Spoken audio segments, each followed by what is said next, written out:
at Endorsements. This place that I'm at is really strict on, you know, the cell phone policy or whatnot. They even got like a little paper right here that says no use of cell phones, no smoking while on their property. Right here. You know, some places just like that, so you just gotta abide by their rules. So I just got my placards, and then these are the sticker placards. When you guys start like doing guys hazmat loads and stuff, you want to make sure that they have the cardboard placards. But if they don't, they'll give you the stickers. What I like to do to secure the stickers is sometimes these stickers, they come in a pack like this, and they have like a blank sheet of cardboard. So I asked the shipper, can I have the extra cardboard out the pack so I can just like peel the sticker, peel the back of the sticker off,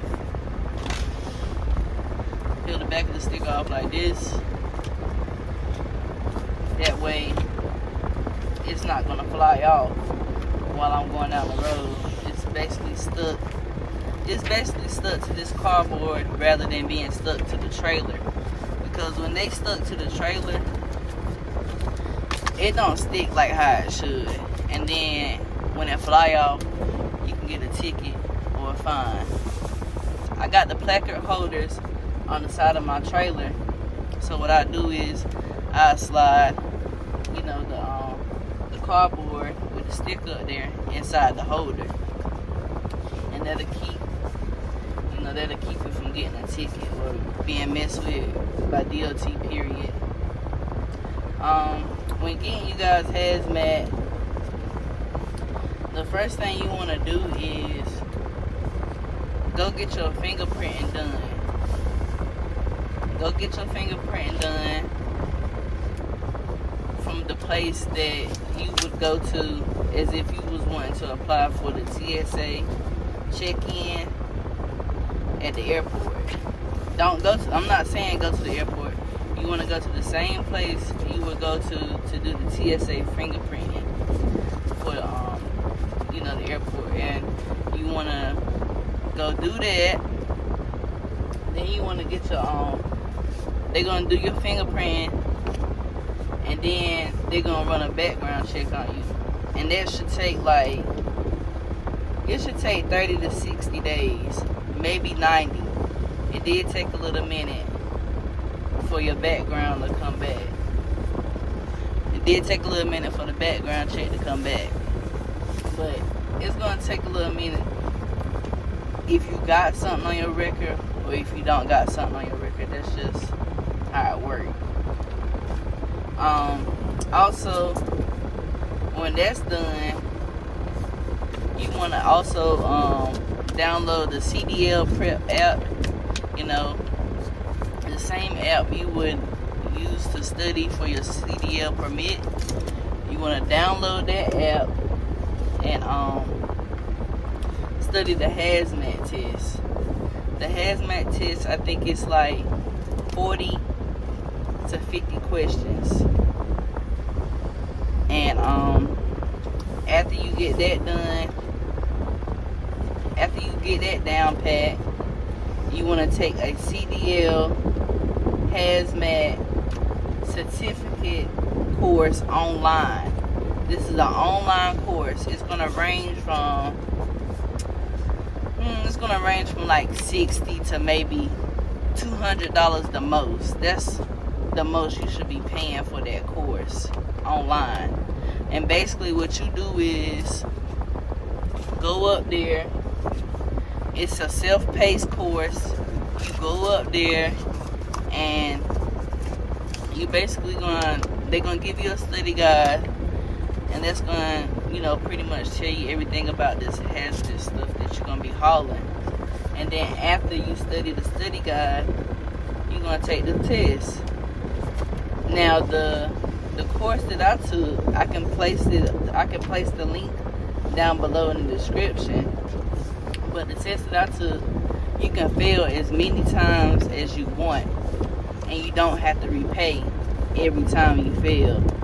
You know, that's what I liked about the course, because some people, you know, they just might not get it on the first try.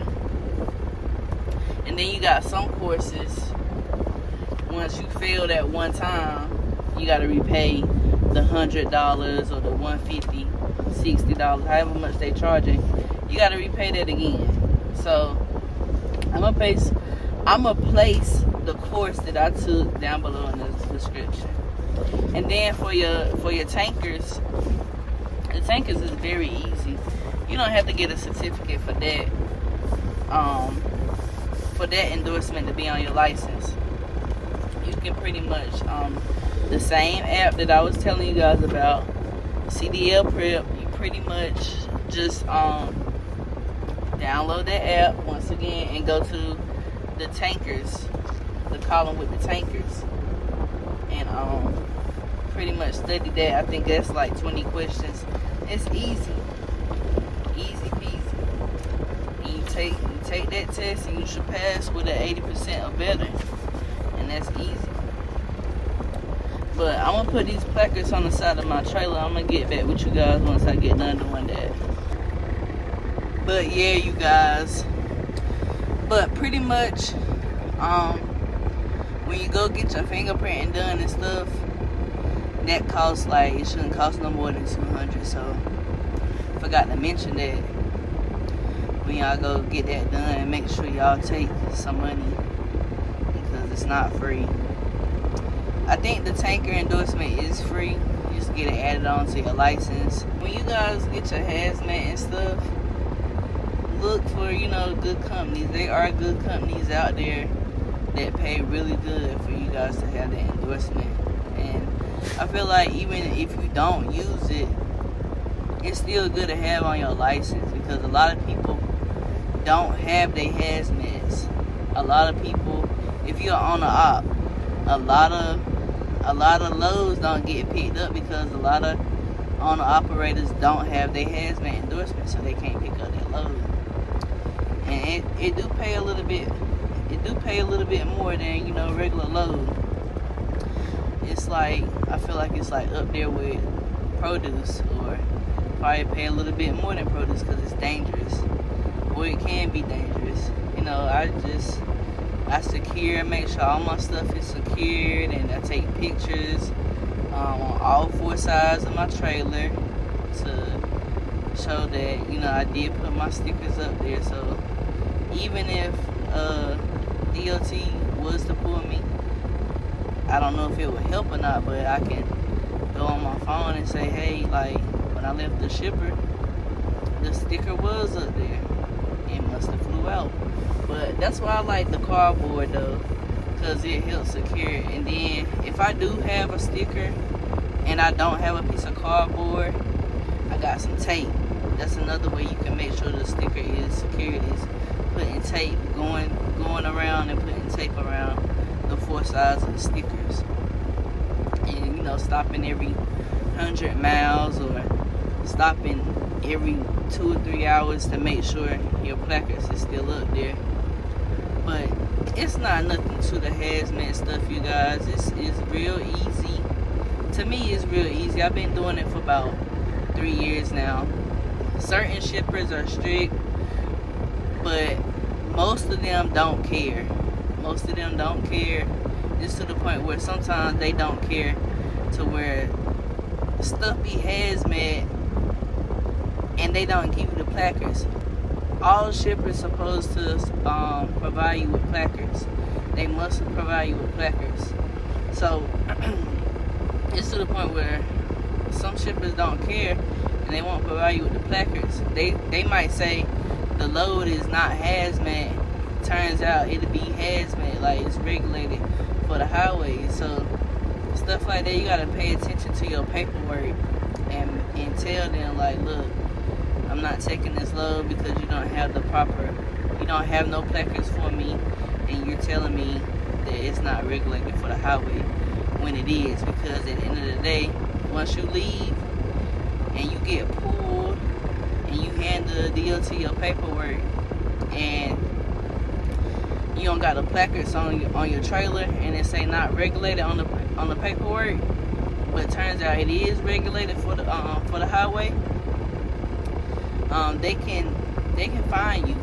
They can fine you for that, and you can't sit here and say, oh, the shipper this, the shipper that, because at the end of the day, you the driver, so everything is on you. Once you leave the shipper, everything is on you. So they're not gonna give the shipper the fine. They're gonna give you that fine, even though they gave you the product. So make sure you guys, pay attention to the paperwork and stuff like that. But this shipper here that I came, they so strict. They made me put on this orange jumpsuit. I ain't want to put this on.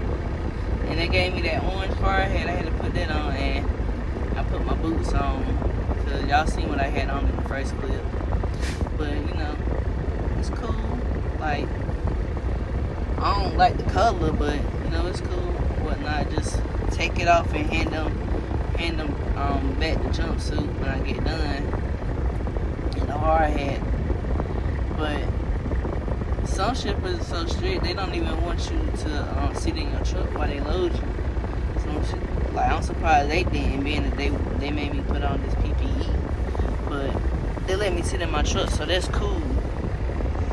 But when you get your paperwork and stuff like that, when you hauling hazmat, if it's less than 1,000 pounds, you don't have to have placards. If the load is less than 1,000 pounds, you don't have to have placards. But when you do get your paperwork, you want to make sure the UN number, which this one says, I don't know if you guys can see it, but the UN number on this paperwork is UN 2924 flammable. So the placards that they give you is supposed to say 2924 flammable 3. It should look like this. 2924 flammable number 3. And then the other UN number that they gave me is 1993.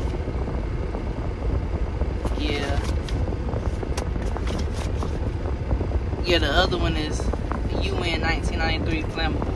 So this should give me a flammable 1993 placard. And then before you leave, you must make sure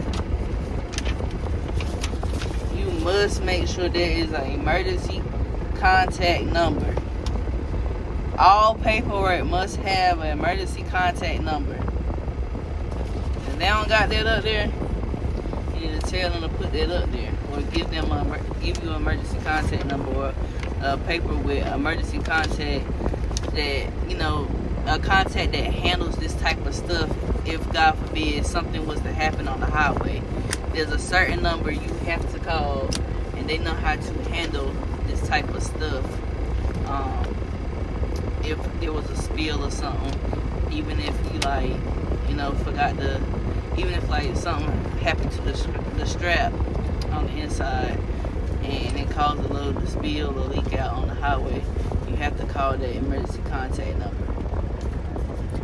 But yeah, you guys, get your hazmats. It's good. I don't regret it. I love doing it. It's been good to me so far. I don't regret getting them. I love it. So let's just give you guys some inspiration to, go do something that you might not want to do, or try something different. If you guys have any questions, y'all can, drop a comment down below. I can see it, or I think I got my Instagram in my bio. Hit me up on Instagram. And if you find this video helpful, like, comment, share, subscribe, do all of that. But I'm gonna catch you guys back in the next one.